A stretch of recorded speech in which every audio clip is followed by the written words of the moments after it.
Hello and welcome to Shopify Masters, the podcast powered by Shopify, your companion for starting and building a business. I'm Shuang Esther Shan, and I want to know, how do you pack your lunches or snacks? Whether it's for school or work, there just seems to be so much single-use plastic that gets involved. That's the exact realization that sparked the launch of Lunchskins for founder and CEO Kirsten Quigley. Lunchskins makes both 100% biodegradable lunch bags and straws, as well as reusable food packages. With Lunchskins, families have been able to replace nearly 2.8 billion plastic bags with reusable or biodegradable alternatives. Kirsten is here to share how she's making sustainability accessible for everyone, one packed meal or snack at a time. Kirsten, welcome to the show. Thank you, Shuang. Thank you. I'm really excited to be here talking with you. So great to have you with us. We know that sustainability and environmental science is a constant interest of yours. So, can you tell us, how did this passion begin? Lunchkins evolved out of my love for nature, being in the outdoors. It goes back to early childhood. I loved exploring the woods behind me, the environment around me, and that led to my interest in following education in environmental sciences, and then coming out of school, really looking to get involved in environmental organizations and sustainability on kind of a personal passion and professional level. And one thing led to the other, and it kind of led to my aha in developing Lunchkins as a mission-driven brand designed to eliminate plastic waste, as you kind of mentioned, and just really giving people an easy alternative to plastic and helping to make a difference and every day with small choices. And motherhood, your children have been a big inspiration for Lunchskins. So, take us back to that moment where you realized you wanted to create this difference and actually launch this business. Yeah, it was kind of an easy evolution, quite honestly. I mean, while raising my family, and like so many of us do, we see things that uh, we want to change. We look for alternatives, and sometimes we create them ourselves. And so, fast forward to raising my family and wanting to raise them with that same love of nature and value for the environment. I was just noticing how much single use plastic we were using, and there's so much packaging that we can't control, but then there are things that we can control. And I didn't see any great options for me in my own personal life. As I was packing lunches day in, day out for a growing family of four kids, 20 lunches a week, we were out at game fields and after school activities and running around the woods and hiking on the weekends. And I didn't see any good options for replacement to a single use plastic bag. So Lunchkins kind of evolved as something I needed. I needed a better alternative, something that was greener, that was easy, that was affordable. Again, the statistic that launched it all, I like to say, was one that I heard from my kids when they came home from school one day, learning about the environment and things we could do to be greener and live a greener lifestyle, more sustainable. The statistic was that 20 million plastic sandwich bags were thrown out every day. And I thought that, wow, that's a lot. And we're part of that statistic. And let's see what we can do to be part of the solution. So, you had initially this idea to create a reusable lunch bag, one that you can use over and over again to maybe pack sandwiches and things of that sort. So, how did you begin to design your product and find manufacturing partners that can be a partner for you? Yeah, you're right. It began with a reusable concept, and we were looking to create something that was safe and easy and convenient, because we know that all good behaviors need an easy path of least resistance. And so we wanted to make it easy for people to kind of come on board and join the movement towards sustainability and less plastic. The reusable concept was a dishwasher safe fabric. And today now we're using biodegradable paper, sourcing a paper concept. But both concepts really were trying to drive everybody towards either towards replacing plastic. So whether you're reusing or reducing plastic through a disposable concept, all of it was kind of towards moving people in the direction to change minds and behaviors, and truthfully to cater to the disposable culture in the US.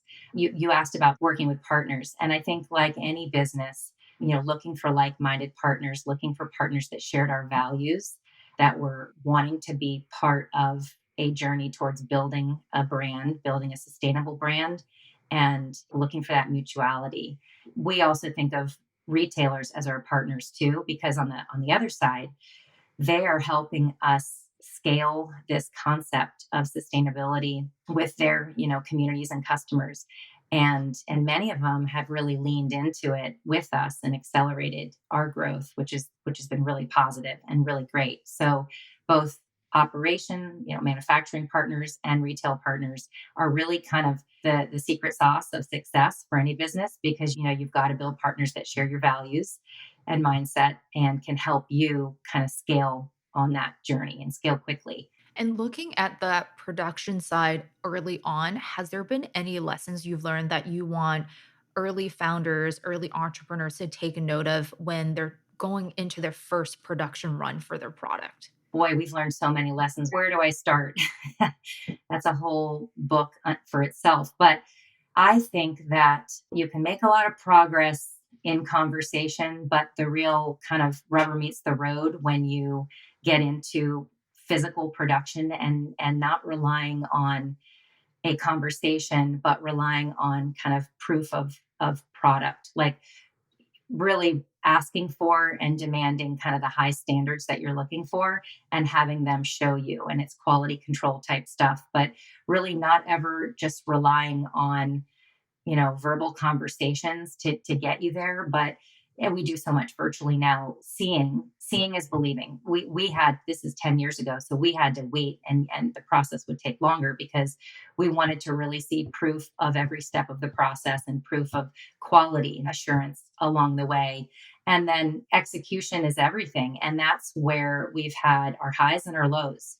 Some of the stumbling blocks we had early on were in that execution, and it either wasn't executed to the standards or to the timing that we needed and agreed upon. So those things really, really matter. Ideas are great, ideas are fun, but execution is how you succeed, and how you build a quality brand that people will come back to. And so finding those partners that can execute flawlessly and well and on time is the most important thing. Sounds like quality control and also the ability to validate the quality that you're looking for was super important in those early production runs. And deliver on time. I mean, honestly, I think we've all experienced during COVID, the world turned upside down. And of course, some of these things were out of our control. But truthfully, you're only as good as your word and your delivery on time. And so we all learned and knew before COVID, how important it is to deliver on what the standards are, the quality is, but truthfully on time, because that's how we're measured, and that's how we succeed with our key partners and our customers, is if we are executing and delivering on time a good quality product that walks the walk in terms of sustainability. And that comes down to some of the certifications and things that we've worked really hard to get, so that we are true to our word as an authentic, sustainable brand. So, we talked about how production partners are very important for Lunch Skins. On the flip side, retail partners are also crucial to Lunch Skins' success. Your products can be found at Whole Foods, Target, Walmart, and so many other retailers. So, how did you go about approaching these retailers, and how did you build a relationship over the years? Great question, because the world still operates on relationships. It really does. And I have a lot of good little examples of how I've tried to build those relationships. Sometimes you're meeting people at a trade show. Sometimes you're just working through your distributor and trying to find the right contact who can get you to the right buyer. But regardless, however you start that relationship, and often it's a formal category review, we just try to bring the story and the mission to differentiate us as a brand when we're talking with our retail partners. And sometimes these relationships truly take years and years before you're ever in the door. I mean, a great example is Kroger. We started that conversation almost 4 years ago. And it was just through a repeated little story or an article or something I read about plastic in National Geographic. I would just periodically continue to kind of educate and inform the buyers about what was happening in the world and why we were relevant. Now that we are working together and in stores, I'll, share things from our own social community when I see something interesting that's happening that'll make them feel good about working with us as a partner. So it's continuing to show them and validate why Lunchkins is successful or is the right product for them and their consumer base. So a lot of this stuff is just educating our customers, educating our retail partners, keeping them informed and connected. It's kind of like any relationship, just staying relevant. Those little touch points really resonate with folks. They care about the social and the environmental impact. We all care a lot more. In some ways, it's elevated the conversation and made this whole concept of climate and sustainability has become very mainstream now. So 5 years ago, I was having to work a lot harder to thread, the story together. It's become a lot easier today. And I think what's really important in your scenario with Kroger and also all your other retailer relationship is that you're conversing not just when you're trying to meet an order or wrap up a deal. It's actually continuous conversation and sharing and educating and just keeping up to date when you do have news to share or news that's relevant to Lunchskins. No, it's really true. And honestly, it's almost like treating the relationship as if you have to believe you want a long term relationship. And so I'll see an article in the New York Times about, a mandate on banning single use plastic in certain states or regions. And that's an opportunity for me to share that with a buyer in that region or those states to say, hey, looks like there's going to be some real traction and pressure on reducing plastic. Let's help give your customers a solution. And, so it's letting them know that we are in the right place, the right time, and this is a good decision. And we can kind of back it up with what's going on in the world today. What a great takeaway. I'm chatting with Kristen Quigley, the founder of Lunchskins. The big part about Lunchskins is the dedication to sustainability and the environment. And you guys are B Corp certified, BPI certified, FSC certified. So, can you tell us what each of these certifications mean and why they're so important for Lunchskins? Yes, it is very important to us, and we are so proud to be part of the B Corp community. And for those who don't know, B Corp stands for a benefit corporation, and it communicates to our customers and to our community that we are building a brand that is intentional about doing good for people, planet, and profit.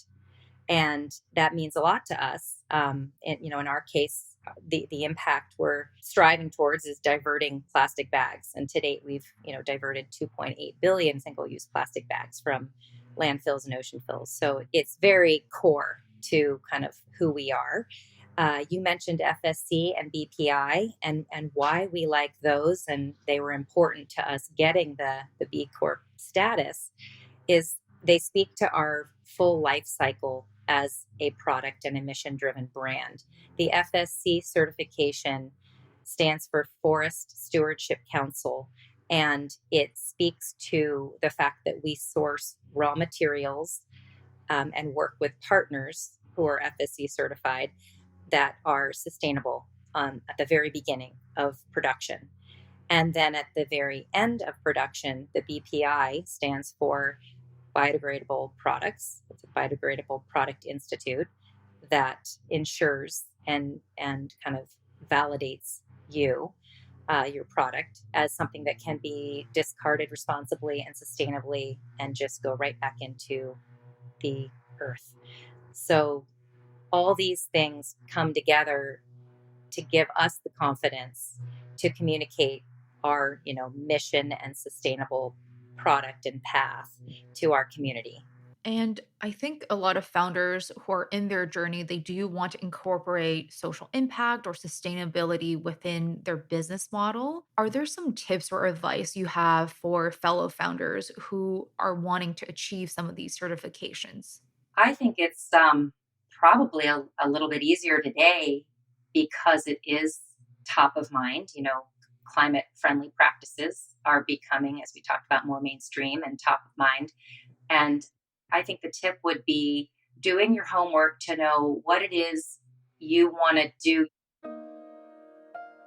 You don't need to boil the ocean, you don't need to do it all, but pick the few things that you want to do well and really look to who are the gold standards for who is doing that well and communicating that well to consumers, because there are so many things that we get bombarded with as consumers. And I think we wanted to step back and really understand, without trying to do it all and get a bunch of labels and things slapped on our boxes and our product, what is the most meaningful way we can, and we will educate and inform our consumers and partners, but what are the most important things we can do as a paper product or a reusable product, but in this case, a paper product, to be responsible in the beginning of our life cycle and the end of our life cycle. And if that's just two things, then let's just go after and honestly live by those standards of two things: the FSC sourcing and the BPI compostability.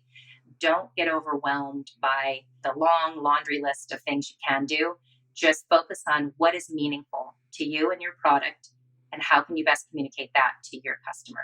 I want to switch gears and talk about branding. Lunchskin's products are covered with playful designs and colorful patterns. So, how did you develop the image and branding for Lunchskins? It was pretty easy, but also very intentional. 10 plus years ago, when we were just starting out, we knew that we were targeting a school age. Initially, it was let's focus on that statistic: 20 million plastic sandwich bags thrown out every day in school lunches. And we thought, all right, let's make a real dent in that. Let's eliminate single use plastic. We knew we were targeting school age children, but we did not want to dumb it down and kind of become a cartoon and limit ourselves. So the designs we were gravitating to were very modern and bold and fun, but also appealed to a 30-year-old professional or a mom, the same mom that was going to be choosing something with her children. We wanted her to carry it as well. If she's going out or grabbing snacks or going to do, an activity. So it was very intentional that we not, play to a kiddie design, but play to a design that aesthetically appealed to men, women, children, adults, everyone, and keep it pretty modern and fresh and bold and kind of a new face on environmental. Sustainability used to be the brown bag, the kind of crunchy old school. We wanted to put a real fun, modern, colorful face on that. And I bet it's such a differentiator on shelves as well when you're in a grocery store or looking at products down an aisle. So I love that. It pops. Yeah, it pops. And, honestly, we needed to draw people in. We were first to market with this concept, and we knew we had to jump out on shelf. And we also knew people are going to lead with what they like. If they don't like it, the look of it, and the price isn't right, you can't get them there just on the mission. So we talked about how retail was a huge partner. At which point did you decide to go online and set up your own online store? And why did you enter the e commerce space? Truthfully, ecom was the very first thing we did. So we started out with ecom, all the way back in 2009. And, that first site was built by us sitting, hunting and pecking and trying to put together our own GoDaddy website. Literally, we were not techie web designers at all, but that was the first, front porch to our brand.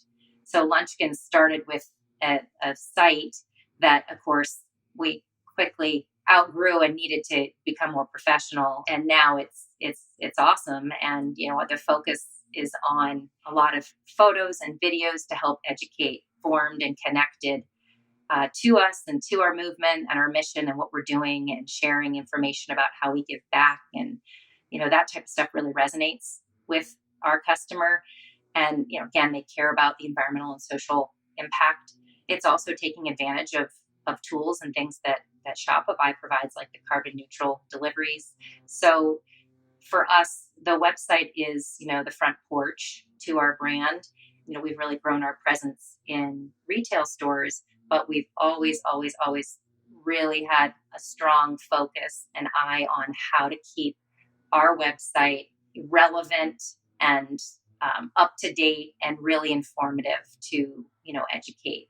So excited to learn more, Kirsten. I'm chatting with Kirsten Quigley, the founder of Lunchskins.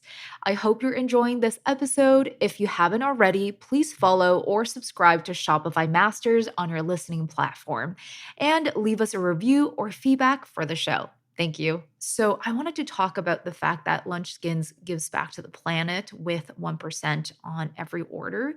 So, tell us how you built this aspect of the business model. Again, as a mission driven brand, it's pretty central to who we are to want to give back to folks in the environmental space that are working on ocean conservation, ocean health, specifically with animals and plastics and things like that. We learned pretty early on we couldn't do it all. So we started to say, who can we work with to help kind of build out our vision and support and kind of align our vision and build on each other's communities. We worked with the Sea Turtle Conservancy for a little bit of time. We worked with Five Gyres, who's focused on eliminating single-use plastic in the oceans and really educating folks on just how much is out there floating and amassing in our oceans in these Five Gyres all over the different seas. We've worked with Oceanic Preservation Society, who's done a great job of shining a light from a media standpoint on what's going on with climate health.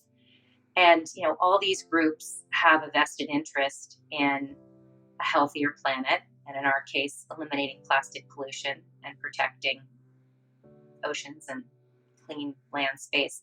So I think, the give back, we're always looking for and building new partnerships and keeping an open eye towards how we can keep expanding kind of that mission and growing it with other folks, in the space we share. I think it's great to see these partnerships come to life because you're also lending your platform for the different organizations, in addition to giving back, but also sharing the stage and featuring their initiatives. And I also noticed there's other aspects of different marketing initiatives you've done, like giveaways and also sharing recipes. So, can you tell us some major marketing strategies that you currently have that have been the most impactful for Lunchskins? You kind of nailed it with we have done some things where we've created a design focused bag that gives back specifically to an organization. For example, Sea Turtle Conservancy, we designed a sea turtle bag that gave them the opportunity to really build on that one animal and tell stories around how ocean health and sea turtles, were impacted by plastics. We, for a time, did a specific cause bag around a seabird, an albatross, knowing that they spend months out at sea and don't touch down on land for many, many weeks or months at a time, but, are dipping into the ocean and picking up pieces and particles of plastic and then feeding it into their young. And this kind of repeats into the life cycle and into the food chain that affects all of us. So being able to pick something and tell a story around that, I think has been pretty effective in the case of sea turtles and albatross and seabirds. Looking at sharks, we've done some work with shark organizations to really tell that story again about ocean health and sharks as an apex predator, and their migration patterns really move around the ocean quite a bit. And being able to tell the story of plastic waste and single-use plastic entering the food chain and impacting all species, all the way up to an apex predator, and then even into our own, fisheries and food chain. So we've tended to turn to maybe a specific example and partnered up with a specific organization to be able to tell the story of a bigger planetary problem. And plastic is so visible. It's such a tangible thing that you can kind of follow it through one example and give people something sticky to hold on to that can then talk about the overall health of our oceans or of the planet. And you can relate it to climate change as well when we talk about the production of plastic bags or incineration of plastic bags, releasing toxins and chemicals, or the breakdown of particles in the ocean, and again, emitting more methane, greenhouse gases, and just further amplifying and accelerating climate change. So we are always looking for ways to work with folks who maybe have a specific slice of the world or conservation they're working in, that we can kind of weave our stories together and give people a tangible way to understand how plastic and eliminating plastic is relevant. And I love the sharing of the spotlight and also featuring the different causes. I guess switching gears for someone who is new and they're trying to just get people more aware of their own brand or their own business, what kind of marketing strategies or advice you have for someone who's just starting to build their business? Boy, I think people are so lucky today with just how online we all are. We have such a platform, and maybe the challenge is how you are able to stand out and not get lost in the abyss of so many people online, so many voices today online. But I will say that we have been very fortunate to work with different partners and influencers and folks who can help talk to our mission and brand. And I think that it allows us to not be talking about ourselves all the time, but talking together with a community, so that we, as you said, so we can each kind of amplify each other's voices, or just tell your story, an authentic story, or in our case, purpose-driven story, and find others who can tell it with you, alongside you, for you, are really nice ways of expanding your brand and your mission and your vision. Amazing. I do want to wrap up our time and ask you if there's any new exciting Lunchskin launches or initiatives that you can share with us. Yeah, there are. In fact, right around the turn of 2023, we will be launching 2 new products. They're going to be the Lunchkins snack bags. And, our big vision as a mission-driven brand is to scale sustainability. That's the goal and the vision that drives us every day. And all the products that we kind of bring into the Lunchkins assortment all work towards that, that goal of scaling sustainability and making it accessible and affordable to more people so they can be part of this movement with us. And the snack bags are a great addition because they are the natural kind of extension of what we have in the marketplace today with our sandwich and our larger sandwich or quart bag. And so many families, young families, had asked us for years for a smaller snack bag that, they could kind of start their journey towards living more sustainably. And just we're excited to, meet people where they are and bring a couple new products into the marketplace that just feel like a natural evolution of who we are. And we're excited for you guys to see them out there in Walmart and Target and Kroger and all the other partners we work with. Amazing. We'll definitely be on the lookout for that. Thank you so much for being here, Kristen. Thank you. That's Kristen Quigley, the founder and CEO of Lunchskins. I'm Shuang Esther Shan, and I'll catch you next time on Shopify Masters.